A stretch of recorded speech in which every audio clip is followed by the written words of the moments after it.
¿Tú me avisas? ¿Ya está listo?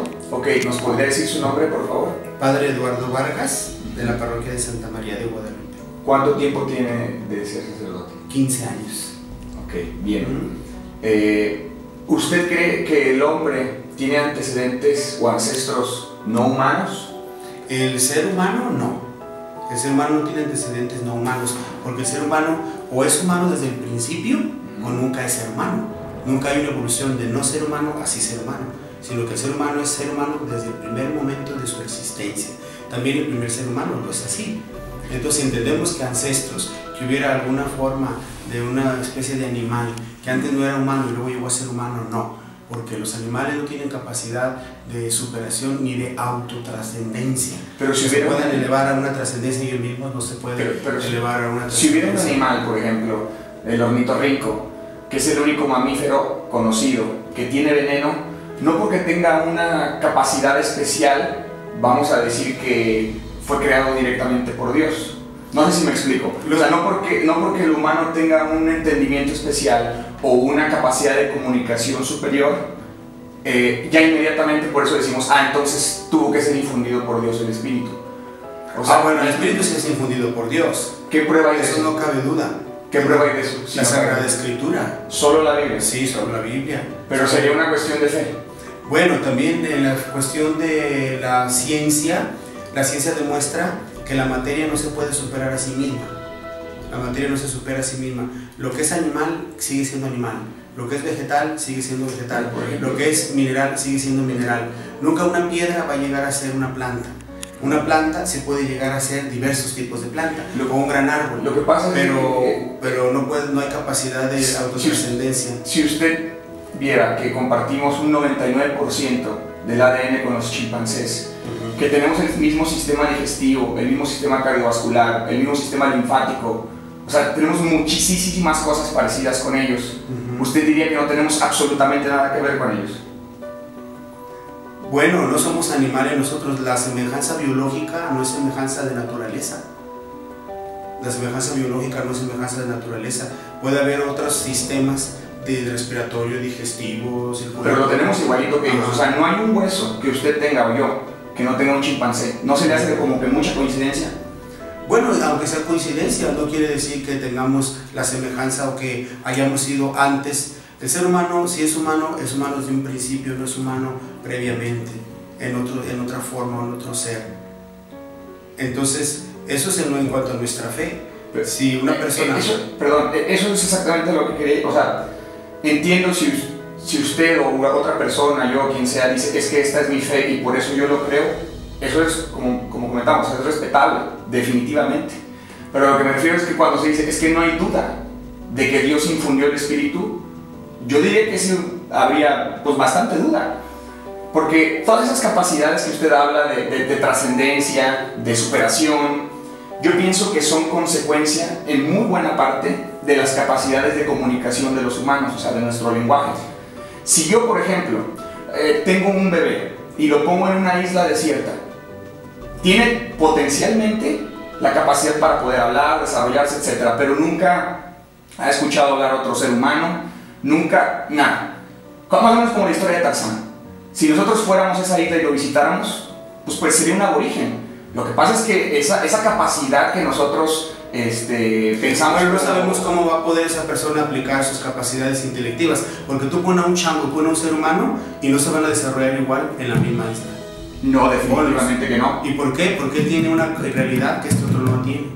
Entonces, como no sabemos cómo se va a desenvolver, pero lo que sí sabemos es que no se va a desenvolver igual que un chango. Definitivamente. A lo mejor será ancestral porque le faltará cultura, le faltará lengua, pero tendrá manifestaciones de altura en calidad distinta al chango. Definitivamente. Pone el chango, pone el ser humano. Pero yo no estoy diciendo que son iguales. Nunca he dicho que chango y humano son iguales. Yo digo que tienen un ancestro común ambos. O sea, que no es de que el hombre y el chimpancé van a tener las mismas capacidades. Yo puedo decir que el humano nunca va a poder colgarse de los árboles como ellos lo hacen. No son iguales, pero sí están emparentados. Y eso no es opinión mía, o sea, ni opinión de nadie. O sea, es una evidencia a nivel genético. O sea, si usted viera dos objetos, este teléfono o su camisa, o cualquier objeto que tengamos aquí, 99% parecido. en cuanto a su construcción interna, uno de otro, apenas podríamos diferenciarlo. O sea, bueno, el chango y el hombre sí se diferencian. no, claro. Pero lo que me refiero es de que se asemejan más de lo que se diferencian. Bueno, pero lo que acabamos de decir es que la semejanza biológica no es semejanza de naturaleza. ¿A qué se refiere con semejanza de naturaleza? Semejanza de naturaleza que ellos son animales y siguen siendo animales, y el ser humano es ser humano y no es animal. Entonces mi naturaleza no es la naturaleza pero el humano es parte del reino animal. Claro, pero no es animal. Es parte del reino animal, pero no es animal. Pero y los animales no son humanos, son animales. ¿Cómo va a ser parte del reino animal y no ser animal a la vez? Más bien no sería como un animal pensante, o sea, una subdivisión del reino animalia, pero finalmente animal. Es como decir que, pues sí, no todos los europeos son españoles, pero sí todos los... Bueno, si para ti la cualidad de pensante no te distingue de ser animal, entonces somos animales. Pero somos para mí la cualidad pensante sí me distingue de ser animal. Una subdivisión de animales. Yo digo, una semejanza biológica hay, pero una identidad de naturaleza no hay. Entonces, nomás vamos a suponer, definitivamente son diferentes, en eso estamos de acuerdo. Es evidente que, por ejemplo, un niño de 6 años puede aprender más de 1500 palabras, cosa que un chimpancé jamás se ha podido lograr. No, y aunque se las aprenda, porque al perico le enseñan a hablar y todo eso, aunque se las aprenda, pero no hay raciocinio, no hay abstracción, no hay alma, no hay trascendencia. No hay... De acuerdo, pero vamos a suponer, son diferentes. En eso estamos de acuerdo, que son diferentes y que el humano tiene capacidades de abstracción. ¿Cuál es tu inquietud concretamente? ¿Qué quieres decir tú? Mi inquietud es que no se me hace compatible para mi punto de vista el origen del hombre como es explicado en la Biblia a como nos hemos dado cuenta. Según tú, ¿cómo lo explica la Biblia? La Biblia lo explica que el hombre fue creado de golpe. De 0 a 100, como dicen cuando se leen los carros, de 0 a 100 ya era hombre, ya había un lenguaje articulado, ya sabía expresar. No hay un lenguaje articulado, hay una evolución en el lenguaje. O sea, a lo mejor es tu interpretación de la Biblia la que no te compagina a ti. Pero el ser humano, cuando fue creado, no tiene tecnología, no tiene cibernética, no tiene lenguaje, no tiene. Entonces. No, pero sí hablaban entre ellos, ¿verdad? Algún lenguaje de comunicación muy rudimentario, ¿no? Sin escritura. La escritura tuvo que inventarse, todo eso. Eso sí. Entonces fue creado de golpe en el sentido de que es plenamente humano desde el primer momento que lo es, correcto. Fue creado de golpe en el sentido de que ya tenía todo lo que tiene el ser humano de este siglo XXI, incorrecto. ¿Pero potencialmente no lo tendría? Claro que lo tendría, potencialmente sí. Por eso digo, fue creado de golpe en cuanto que es plenamente humano. ¿Qué prueba hay de eso? ¿Qué prueba hay de eso? ¿Que fue creado de golpe? ¿Qué prueba hay de eso? Pues es que el ser humano no puede llegar un momento dado no ser humano y luego sí ser humano. Lo que es ser humano es ser humano desde que lo es, si no, no lo puede ser previamente. Claro que sí lo podría ser de esta manera. La respuesta es que nunca hubo un primer ser humano. Le voy a decir un ejemplo. Tenemos esta mesa en su escritorio. Si yo le quitara 1 miligramo, ¿le notaría la diferencia que le arrancaron un pedacitito por día? ¿Hasta los cuántos días notaría que le estoy quitando un pedacito? Pasaría meses, tal vez. Aplícalo a lo que quieres decir con el ser humano. Con el hombre es igual. A ver, aplícalo. O sea, el chimpancé no pasó de un día para otro. Bueno, no el chimpancé, el ancestro común no pasó de un día para otro siendo hombre, sino que genéticamente fue evolucionando genéticamente, no de una especie. La evolución genética no es la evolución del alma. El alma no tiene evolución. El alma no tiene evolución. Pero no estamos hablando del alma, estamos hablando del humano. Es que ya estás metiendo al humano como con el chimpancé. Que tienen un ancestro común. O sea, toda la biología moderna se basa en eso, pues. Por eso, ya te dije, la semejanza biológica no es semejanza de naturaleza. Pero por eso le preguntaba, ¿cuál es la prueba de que el hombre fue creado de golpe? La palabra de Dios. Si es una cuestión de fe, yo lo respeto eso. ¿Es una cuestión de fe o es algo que se puede demostrar? No, bueno, es una cuestión de fe. Pero además, si fuera así, ¿qué razones habría de que todos los changos que siguen ya no sean humanos? no hayan evolucionado hacia lo humano. Eso es muy sencillo de responder. Según esa teoría. Eso es muy sencillo de responder. Los descendientes europeos que viven, perdón, las personas que viven en Estados Unidos ahora, buena parte de ellos, originalmente hablando del 1800, 1900, ¿eran descendientes de europeos o no? La mayoría irlandeses, ingleses, etcétera, ¿no? Bueno, no sabemos, aquí tenemos que irnos a los orígenes de la Pangea. No, cuando estuviera ahí en un momento dado la primera creación y luego la multiplicación de los seres. A lo que me refieres a la multiplicación de los seres y de dónde podemos provenir. Usted me preguntó, ¿por qué sigue habiendo chimpancés o el chimpancé no ha evolucionado? Eso sería como decir, oye, ¿por qué todavía hay europeos si los americanos son descendientes de los europeos? Lo que pasa es que vienen de otra línea. No, en la Sagrada Escritura los seres humanos provienen de una pareja, no provienen de miles de parejas. No provienen de miles de parejas, provienen de una pareja. No, pero lo que me refiero es que usted me dijo, ¿por qué los changos no siguieron evolucionando? Por esa misma razón, es como decir, oye, ¿por qué todavía hay europeos si los americanos son descendientes de europeos? Pues sí, fueron una línea de europeos que llegaron a América. No, pero si pones un centro común, no habrá razón para decir que unos estén diversificados acá y otros allá y otros acá, porque hay un centro común. Hay un centro común. Eso aún no estamos seguros. Científicamente eso aún no estamos seguros. Eso en la Sagrada Escritura es muy claro. O sea, eso es pero por eso, cuando yo le pregunto qué prueba hay de eso y me dice que es de fe, eso lo respeto. Si es de fe, lo respeto. Pero lo que me refiero es que hay una prueba contundente porque la Biblia lo dice así.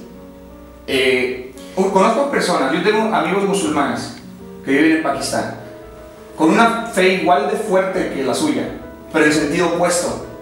Que por ejemplo para ellos se les hace que la Biblia te contiene errores y ellos dicen es que el Corán es el que realmente es el bueno, ¿no? Ah, claro, pues ahí estamos metiendo hasta otros campos. Cada quien respeta su fe, ¿no? Exactamente, respeta su fe. Pero a lo que voy es a esto, que cuando usted dice es por fe y yo quiero creer en eso, de acuerdo, pero lo que yo creo que sería un error es que es cierto porque lo dice en la Biblia. Es ahí donde yo creo que hay un error. Si una persona se declara como persona de fe y yo quiero creer porque esa es la religión que yo profeso, estoy de acuerdo. Siendo católico o musulmán o de bueno, si uno es coherente con su propia fe, debe admitir que lo que enseña la fe que profesa es verdadero. Si no es un tonto. ¿Para qué anda uno en una religión que cree que afirma cosas que no son ciertas? Sí. Entonces, eso sería una contradicción interna, pero una cosa y una falta de lógica. De acuerdo. Eso sería una fe honesta. Claro. Estoy de acuerdo, pero lo que me refiero yo es que yo no puedo decir que es verdad porque esa es mi creencia. Bueno, hay un presupuesto. El presupuesto es de la integridad de lo que uno cree. Si yo digo, creo que es verdad porque es mi creencia, pero acepto que puede no serlo, más porque la acepto, porque es la mía y puede haber otra, entonces yo también me contradigo yo solo. O sea, o voy por un presupuesto totalizante o entonces... Es que esa es la diferencia de las personas religiosas y de los científicos. Si yo, por ejemplo, yo creo en el teorema de Pitágoras, lo he aplicado millones de veces. Si una persona me dijera, ¿sabes qué? Estás ciertísimamente así de que te corten la cabeza si no es cierto, diría, estoy abierto a que tú me digas las opciones que tengo. O sea, si yo estoy en el error o estoy en lo correcto, pero el teorema de Pitágoras no forma parte de la fe. No, es un ejemplo. Es un ejemplo. Eso es exactamente lo que voy. O sea, que si nosotros decimos que nosotros creemos algo por fe, pero sabemos que nosotros somos católicos más por una razón causal que racional, entenderíamos que existe la posibilidad de que nuestra historia no sea la legítima. Existe la posibilidad. Pero en la coherencia de la aceptación de la fe que yo tengo, si existe, cámbiate de fe, ve a otra parte o a lo que gustes. Pero en la coherencia de tu fe, si tú dices, estoy en esto y lo afirmo, aunque creo que lo mejor no es verdadero, ya no es correcto. Es falta de honestidad a tu propia fe. Entonces di, correcto, si no lo crees, nadie te obliga a que lo creas. Absolutamente nadie te obliga a que lo creas. Ve a donde tú creas que puede ser lo que es, según lo que se expresa o lo que se enseña. ¿Usted cree que si usted hubiera nacido en Pakistán sería católico? No sé. En Pakistán hay católicos, pero... Claro que hay católicos, pero aquí también hay musulmanes, pero ¿qué hubiera sido más probable, pues? Pues más probable no ser católico. Estoy de acuerdo. Y yo pienso, o sea, a lo que voy con todo esto, padre, es que yo he sido creado como católico, yo he visto muchas misas de usted veo que las explica bastante bien, la gente las entiende, le mete picardía, bromas, para que la gente se sienta más a gusto, ¿sí? Pero a veces uno es criado como católico que, ¿sabes qué? Pon el letrerito afuera de tu casa que ni siquiera se te acerquen los protestantes, no vaya a ser que te vayan a cambiar, o sea, recházalos, no los toleres, ni a los mormones, ni a los musulmanes, ni a nadie. No, bueno, algunas personas sí tienen esa actitud, pero la actitud de hoy no es esa, ¿verdad? La actitud es la del diálogo, la de la apertura. Ahora, hay puntos en los cuales puede uno decir, hay márgenes de diálogo y de apertura. En este campo que estamos diciendo, si a fuerzas queremos decir que hubo un momento dado en que el ser humano progresó a ser humano, en la fe no progresó. Ser humano no progresa, ser humano se progresará en el desarrollo de las facultades. Ahora, si tu gran pensamiento o conflicto, no sé, es que hay una semejanza biológica del ser humano con el chango, correcto, la hay, pero la semejanza biológica no es semejanza de naturaleza. El chango jamás llegará a ser humano, el ser humano nunca fue chango, aunque haya semejanza biológica. No, claro que el ser humano nunca fue chango, lo que digo es que chimpancé y humanos tuvieron un ancestro común, y eso cambia totalmente la historia. O sea, es obvio que al humano no lo vamos a ver. Pero ese centro común supuestamente es el eslabón perdido. ¿O quién es? No. ¿Y sí. ¿Dónde está ese centro común? Bueno, primero no creo. Y luego, ¿cambia algo esto? ¿Cambian algo esto? O sea, ¿cuál sería el objetivo? Pues porque nos estamos desgastando con una verdad que no le veo futuro. O sea, ¿cuál es la implicación? ¿Cuál es el objetivo? El objetivo es porque que queramos reconocer que hubo un proceso de humanización de un animal, no, en la fe no. Estoy de acuerdo que en la fe no, estoy de acuerdo que en la fe. Lo único es decir, ok, nosotros creemos que el hombre, en el caso suyo, fue creado de golpe, pero lo creo por mi fe, de acuerdo.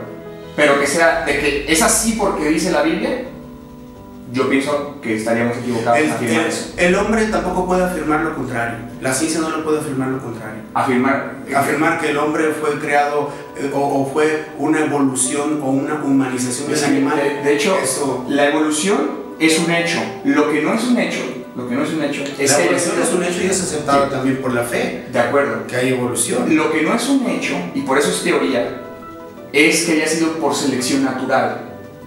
Porque las leyes, por ejemplo, la ley de gravitación de Newton, son leyes por la selección natural no puede pasar de una naturaleza no pensante a una naturaleza pensante. La naturaleza pensante no es fruto químico, no es fruto biológico la naturaleza pensante. Lo que pasa es que entonces, ¿por qué no ya hay otras naturalezas pensantes? Las de todos los changos que vayan a la naturaleza pensante. Lo que pasa es de que es como si yo le dijera, el cerro que está aquí al lado, desde los más antiguos escritos ya decían que estaba ese cerro, pero no por eso vamos a decir que ese cerro es eterno o que siempre ha estado ahí. Lo que pasa es que nadie es lo suficientemente viejo como para haber visto en el momento que empezó a erupcionar. Y sin embargo hay teorías en donde se dan precisiones en ciertos tiempos cuando los cerros pudieron nacer. Exactamente, pero lo que me refiero, nadie es lo suficientemente viejo como para recordarlo. El problema con la evolución es que nosotros vivimos a lo mucho 100 años, ¿no? Alrededor de 80 años, 90 años, y queremos poder experimentar la evolución con nuestros propios ojos, pero eso no es posible, porque nuestra vida es demasiado corta. Es como decir, yo ahorita le tomo 10 fotos a usted y quiero que se vea de bebé, de joven, de adulto, de viejo. Es imposible. Y le dices, a ver, demuéstrame que alguna vez el padre fue chiquito o fue bebé. No lo puedo demostrar si nada más me das un minuto. O sea, lo que me refiero es que la evolución es un proceso muy lento como para ser demostrado en la vida del humano, pues en 70 años, en 80 años, como pasa con los cerros. Si alguien lo viera, no, pues es que desde hace 500 años ya había libros que hablaban de ella, desde hace 2000 años ya había quien lo mencionaba, pero no por eso vamos a decir que es eterno el cerro. Lo que pasa es que nadie es lo suficientemente eterno, no, pero que tiene 500 años sí. Sí, pero no vamos a decir que fue eterno que tiene 500 años. De acuerdo, pero lo que me refiero es que no por eso vamos a decir que el hombre siempre fue hombre, se parece a lo del cerro. Lo que pasa es que nadie es lo suficientemente viejo como para recordarlo. Pero hablando de esto, ¿a qué voy? Es que mira, hay implicaciones de decir que en un momento dado un hombre no fue hombre desde el primer momento de su ser. Hay implicaciones. ¿Por qué? ¿Por qué? Pues porque entonces estás aceptando tú que hay una posibilidad de que no solamente uno, porque en dado caso, porque nada más uno solo fue el que evolucionó hacia ser humano. Por eso no lo sabemos. Entonces, no, en la fe sí lo sabemos. En la fe sí lo sabemos. En tu teoría científica dices no lo sabemos, está bien, pero entonces sí hay implicaciones. Porque, o sea, ¿con qué autoridad dicen lo sabemos y no hay pruebas? Más que la fe. Bueno, pues la prueba de la fe es la fe misma. No se puede... Es que eso sería un argumento circular, ¿no? O sea, la prueba de la fe es la fe. Así es, pero así es. Un argumento circular es ilógico. Porque si hubiera una prueba mayor que la fe, aquella prueba sería mayor que la fe misma. Entonces no. Pues, si yo digo, hay una prueba mayor que la fe, entonces ya la prueba ya no es la fe, la prueba es otra prueba. ¿Por qué crees que todo el mundo...? Pareciera que fuera un absurdo, pero el fundamento de la fe es la fe. Y eso velo con los grandes, con Wittgenstein, velo con los grandes filósofos, velo también en el pensamiento medieval, que algunos dicen que fue un pensamiento retrógrada y que realmente el pensamiento medieval fue un gran pensamiento de perspectiva. A lo que me refiero es que cualquier filósofo rechazaría una expresión, una demostración filosófica que ese argumento se sostenga en sí mismo. Sería un argumento circular. Si yo digo, la pared es amarilla, ¿por qué es amarilla? Pero la filosofía... Yo creo que no estoy demostrando nada. La filosofía, la pared, aquí te metes a un problema, porque la categoría amarilla corresponde a nuestro lenguaje. Esta pared para uno no es amarilla, es yellow. Y no es lo mismo. No, pero eso, no me quiero meter en una cuestión de expresión del lenguaje, sino una cuestión de expresión o sea, de a sí misma. O sea, si yo utilizo de que, o sea, la pared, o puedo decir, usted es usted porque es usted, o sea, sería un argumento circular, y un argumento circular sería lo que... Por ejemplo, el argumento del ser personal es la propia persona. ¿En qué sustentas el ser personal? Tú eres persona, ¿en qué lo sustentas? Bueno, pues en la realidad de todos los demás, o sea, porque no solamente yo digo que soy persona, porque puedo ser percibido... Porque te afirman no, que eres persona. Porque puedo estar fuera de ti. Porque puedo... Si muchos no te perciben como persona, tú sigues siendo persona. Sí, pero ahí va. Aunque muchos no te perciben como hay otras personas, mi persona la pueden percibir tocándome, oliéndome, los sentidos de las otras personas pueden percibir. Yo toco esto y no por eso es persona, yo lo huelo y no por eso es persona. O sea, ¿qué significa que yo a ti sí te toque, esto también lo toque? Ah, es persona. Porque este es persona, este no es persona. No, este lo huelo, porque hay una conciencia. Porque hay una conciencia. No, pero el pensamiento de la persona en sí eres tú mismo. No es la aceptación de los demás, ni el reconocimiento. Pero si usted dice, esto es cierto porque la fe es cierta, pienso yo que es un argumento circular. Porque eso mismo podría ser del Corán. La fe que lo digan y estar en su derecho. Pero alguno de los dos tendría que estar mal. Sí, pero yo, en mi coherencia de mi fe, digo que lo que yo digo es lo verdadero. Y él, en la coherencia de la suya, dice lo que es verdadero. Y ambos, si somos coherentes, estamos en lo correcto. En la percepción de la fe. En la percepción de la fe, sí. Pero A no puede ser igual a A y A no A. Ah, bueno, pero yo estoy de acuerdo en que esto, y lo acepto con toda convicción, es lo verdadero. Eso me queda clarísimo. No significa que algunas cosas que ellos afirmen no sean verdaderas. Yo no sé qué afirmen. Si afirman, en dado caso, que el hombre evolucionó a ser humano, debiéndonos sido, y no que fue hombre de ser humano, así, tal cual, en un primer acto. Ellos opinan igual que ustedes respecto a eso. En un primer acto creacional, entonces que crean lo que quieran. Es más, tú crees lo que quieras y a mí no me interesa. Así de fácil. O sea, realmente, digamos así, en la coherencia se trata de... A lo que voy es a esto, cada vez... O sea, no se trata o sea, que el respeto se vuelva indiferencia. O sea, que yo diga, bueno, pues finalmente tú creo que... No, si la persona está dispuesta a escucharme y abre... Y te estoy diciendo yo que no hay otro argumento, entonces ¿qué quieres que yo utilice? O sea, te estoy diciendo, no hay otro argumento. Es de fe. Y tú me dices, bueno, pero es que, no hay otro argumento, ¿qué quieres que utilice yo de argumento? Si la misma ciencia se trabuca en esas cosas, o sea, no encuentra la explicación satisfactoria y nunca lo va a demostrar, jamás lo va a demostrar. Demostrar que hubo una evolución de un humano a otro, de un humano a un humano. La evolución es un hecho y eso está demostrado. Correcto. Lo que no está demostrado es que sea selección natural. Te estoy diciendo que se trata de una semejanza biológica, pero el avance biológico no es avance cuantitativo, no es avance cuantitativo. El pensamiento no es fruto químico, no es fruto biológico, no es fruto ¿Usted cree que los delfines no piensan? ¿Usted cree que los delfines no piensan? A la capacidad de lo que llamamos el raciocinio del ser humano, no. He visto animales que usan herramientas. Yo he visto simios que sí, usan claro, a los cotorros hablan muchas cosas y supuestamente el delfín tiene más capacidad. Sí, pero no hay un pensamiento que los equipare a un desarrollo pensante del ser humano. No son igual que los humanos. Definitivamente no son igual que los humanos. Hay asociaciones. Y yo no soy científico para dar otros desarrollos. No, yo tampoco. Pero hay asociaciones. Y entonces, simplemente decir esto, si de hecho nosotros, yo considero y soy conforme a la fe, el ser humano no evolucionó en su ser humano, es ser humano desde el primer momento en que ha sido ser humano y es de aquí en adelante. Y el desarrollo de sus capacidades y de sus habilidades sí va perfeccionándose. Y claro que decir que es ser humano de sopetazo no quiere decir que ya tenía ni tecnología, ni lenguaje, ni potencialmente hablando. Todo estaba potencialmente allí, pero nunca fue poco a poquito y de repente ¡pum! Ahora sí, ya llegó a ser humano. No, lo es desde un principio. Y si hay semejanza biológica, si hay semejanza de animal, de la misma ramificación que somos del grupo Animalia y que todo eso está muy bien. Eso sí, la iglesia nunca ha dicho que no haya esa... Bueno, sí lo ha dicho que no lo hubo en otras épocas, pero actualmente se sabe muy bien las semejanzas biológicas y todo, pero el ser humano es ser humano completo y perfecto en sus capacidades, no el desarrollo de ellas, desde el primer instante de su ser natural. Pero, nada más para dejarlo bien claro, es por fe, ¿verdad? Claro. Bien, de acuerdo. Ahora tengo, ya para no entretenerlo más, una segunda pregunta respecto al Antiguo Testamento.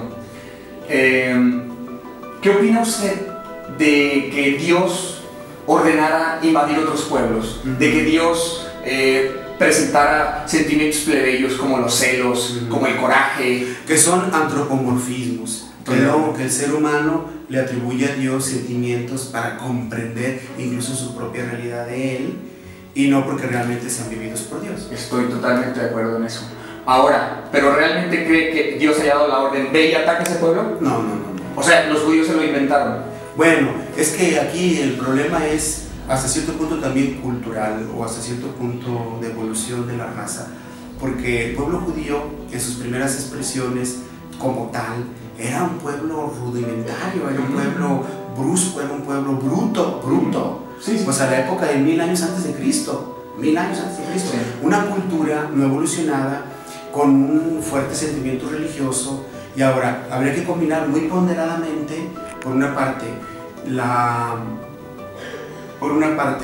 la necesidad pues de la presencia del Ser Supremo y luego por otra parte la realidad de la apertura del Ser Supremo a ellos, para irlos conduciendo por un camino, irlos perfeccionando poco a poco. Pero realmente tendríamos que combinar el antropomorfismo, la cultura rudimentaria primigenia de este grupo, luego el dato mismo de la revelación, que Dios sí se revela, que Dios sí se da a conocer, va educando un pueblo, lo va conduciendo, lo va perfeccionando, hasta que luego ya haya un camino, incluso en el camino de la fe y en el camino de la comprensión de la religión, hay una madurez del propio hombre en el fenómeno religioso, hasta llegar a una expresión, digámoslo así, más auténtica, y que en el primer momento pues tuvo que ser rudimentario. Pero mi duda es, ¿usted cree que ellos inventaron, que Dios les dijo, ve y ataca a ese pueblo?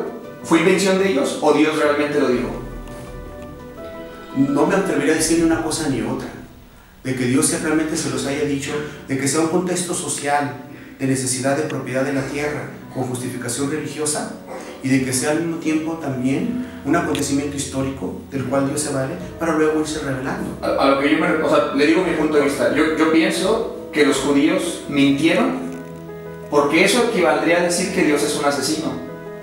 Entonces, no, y te quedas corto. No solamente cabría decir que Dios es un asesino, Dios de hecho ordenaba, según dice la Sagrada Escritura, a Israel que exterminara a los niños, a los animales, a las mujeres. Exactamente. Correcto, por eso te digo, mira, primero Dios no necesita que lo justifiquemos, ¿verdad? Y sabemos que Él no es asesino. Totalmente de acuerdo. Pero es que tú te quieres poner muy tajante. ¿Se lo inventaron ellos o Dios se lo mandó?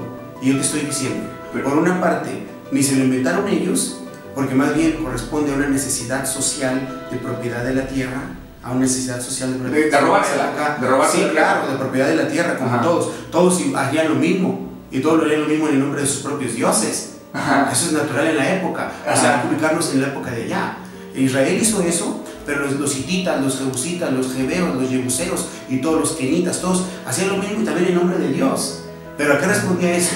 Respondía a una necesidad social de propiedad de la tierra. Ahora, de que esa necesidad social de propiedad de la tierra no haya podido ser utilizada por Dios, por así decirlo, como un recurso para él luego manifestar su revelación y permitir que se fuera formando un pueblo y favorecer la historia de la salvación, eso también es posible. O sea, pero no quiero poner adelante ni de que fue por mención de ellos, ni de que también entonces Dios ahora se pone como el malvado, ¿verdad? De hecho yo pienso por armonizar. Por eso mismo digo que yo no le creo a los judíos, porque yo sé que Dios no podría ser un asesino. Por eso, yo sé que no es asesino.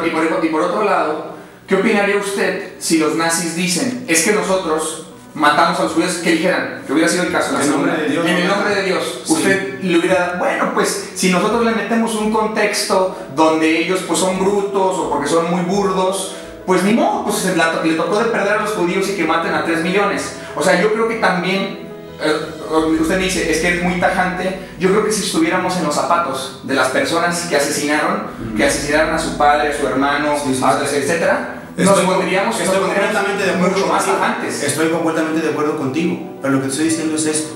Una vez más, el acontecimiento histórico es utilizado por Dios para un recurso de salvación histórica y quizá en renglones torcidos hacia una conducción de vida nueva. Pero igual, Dios nunca, vamos a decir, no limpia las mentes de los pueblos rudos o antiguos para que ya sigan de repente un camino así.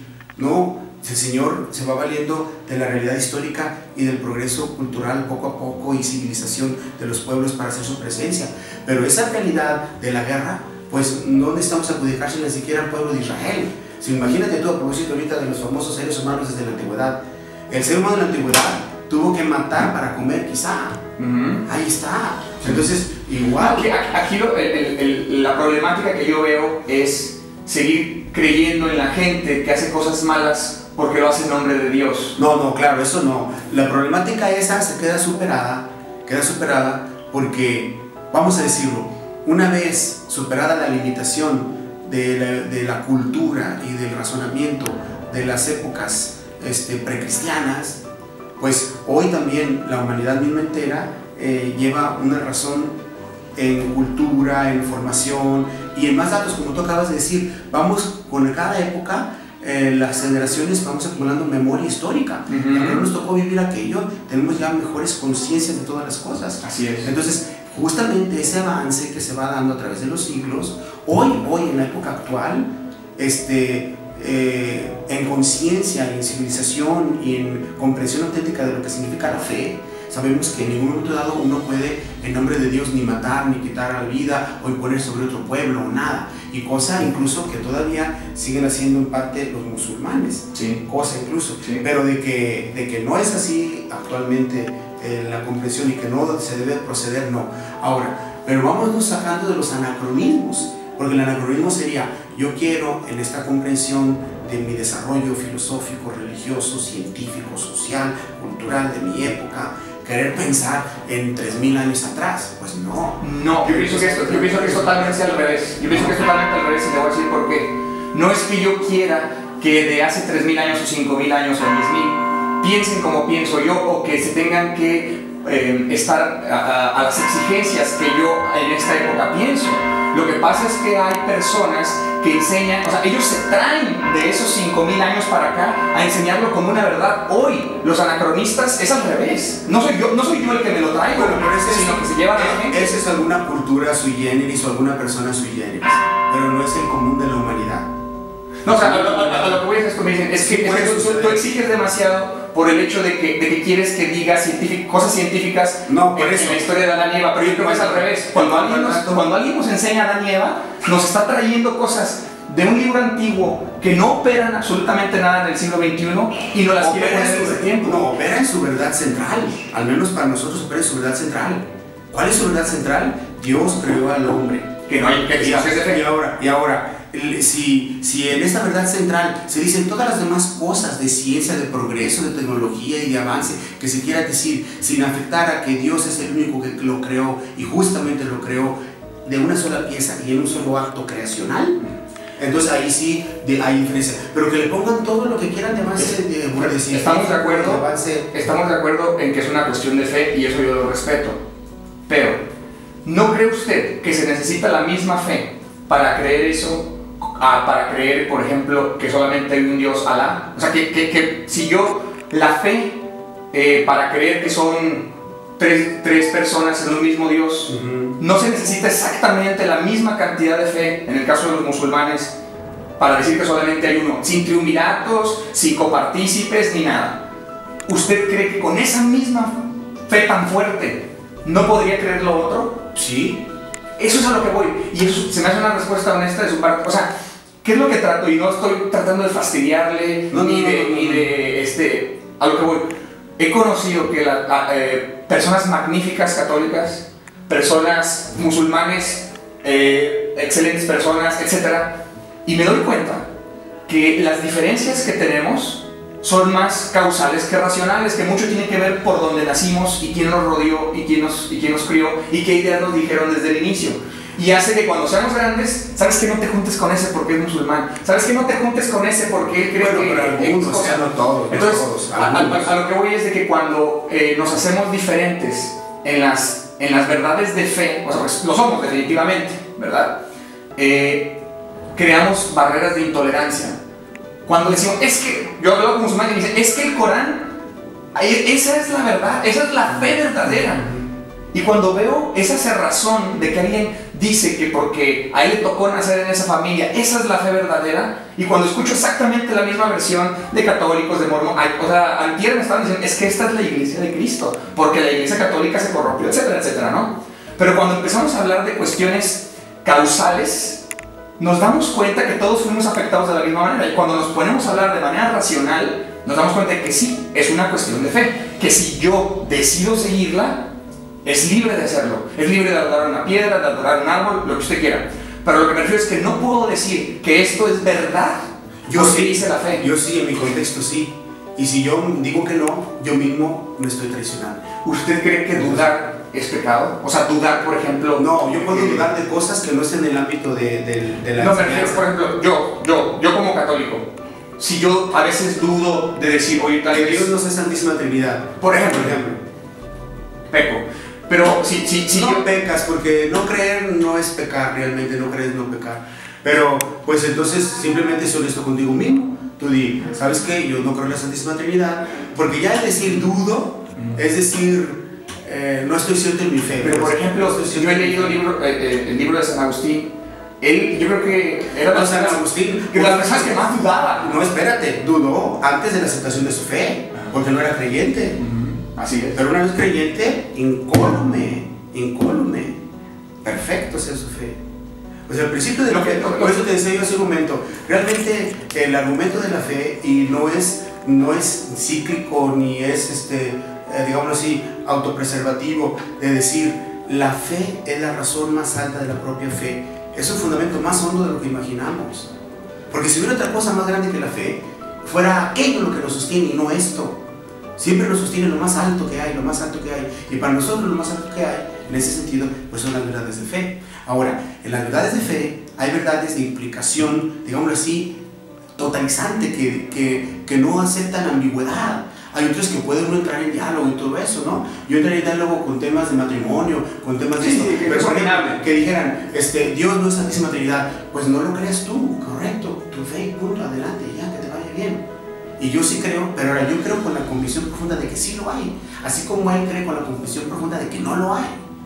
Pero yo pienso que... Y eso también no es demostrable, que yo te diga, te voy a demostrar que Dios es Santísima Trinidad. No, ¿en qué me baso? En la Sagrada Escritura. Pero yo no te puedo demostrar, caigamos a la cuenta de que hay realidades del mundo entero que no se comprenderán hasta después de la muerte, cuando ya veas a Dios. Cuando tú lo veas a Dios, tú y yo y los tres nos vamos a reír. A la mera. Así de fácil. Ah, mira, el padre no tenía razón, ah, sí tenía, ah, mira, tenía razón, ah, no tenía, ah, no tenía razón, ja, ja, ja, ja, ja, ja. Sí, o tal vez personas que vean este video dentro de 100 años van a decir, mira, esto es lo que estaban hablando y estaban los dos equivocados. O sea, es posible, pero precisamente por esa razón que usted está diciendo, hay veces que las personas de fe ven la duda como una debilidad. O sea, ¿por qué duda? Depende como una debilidad. Hernando, depende en qué, Y tú me dices, yo dudo en, no sé qué dudes, pero yo dudo en esto, pues depende en qué. O sea, la duda sí es camino de crecimiento, pero hay dudas en el ámbito, pues, nos metemos a un campo muy profundo que es el ámbito de la aceptación de la revelación de Dios. Es que yo esto lo creo, no porque me lo inventaron, yo creo y tengo la convicción de que fue Dios quien me lo propone como verdad. Y si Él me lo propone como verdad, padre, ve un mapa. Y si Él me lo propone como verdad, entonces... Pero usted ve un mapa del mundo. ¿No se le hace mucha coincidencia que exactamente los países que fueron conquistados por el Imperio Romano, en el caso de España, Inglaterra, etc., y por consecuencia después toda América, sean exactamente los países que son cristianos? ¿No se le hace coincidencia? No, no es coincidencia, es una razón histórica. Claro, es que llegó aquí. Claro, entonces, o sea, a lo que me refiero la coincidencia. A lo que voy a decir esto, coincidencia. A lo que me refiero es a esto, que nosotros creemos, buena parte de lo que creemos, por una cuestión causal. No, ¿y qué Dios no se puede valer del decurso de la historia para dejar sus designios en el mundo entero? Pero ¿qué va a pasar con la otra mitad del mundo? Bueno, en la esperanza cristiana, es a lo que voy. La otra mitad del mundo no se condena. En la esperanza cristiana, la otra mitad del mundo, siguiendo bien sus caminos de fe auténticos que ellos tienen y siendo honestos y procurando un camino moral, de respeto, de amor, de comunión y de paz, se salvan. ¿Qué pasa, o sea, ¿qué pasa con un ateo, por ejemplo? ¿Qué pasa con un ateo cuando, por ejemplo, no de esos ateos rabiosos, de esos ateos que se roban hostias y rompen... No, o sea, esa parte de ser ateo es un irrespetuoso, porque un ateo correcto respeta. Exacto. Respeta. Pero ese otro no es ateo, ese otro es un vándalo. Es un vándalo, pues sí. Y además es un profano, podemos decir. Porque yo, por ejemplo, no tengo ninguna autoridad para por ejemplo, entrar a cierta oficina o alguna cosa y decir, como esto no lleva el sistema operativo que yo tengo, pues no, oye, no. Pues, si no crees el sistema operativo, no lo apliques y punto. Y quédate con tu vida. Pero ahí sí ya no, eso es diferente, es un recalcitrante necio, ¿no? Pero a lo que me refiero, o sea, ¿qué le pasa a esa persona? ¿Qué le pasa a esa persona que destruye cosas y eso? No, eso te quiere referir, ¿qué le pasa a la tierra? No. A lo que voy es de que si tú, estamos en tiempo, pero todavía, 2 minutos, un minuto para terminar. Entonces, las cosas que dijimos son una cuestión de fe, ¿estamos de acuerdo? Que es respetable, ¿de acuerdo? Sí. Y que sabemos que hay fes opuestas a la nuestra. Sí. Y que tienen el privilegio, los que tengan fe opuesta a la nuestra, de sustentar en la honestidad de su propia fe que lo que ellos creen es verdadero. Y que sería ilógico pensar que dos cosas son verdaderas. Así es. Estoy de acuerdo. Así es. Estoy de acuerdo.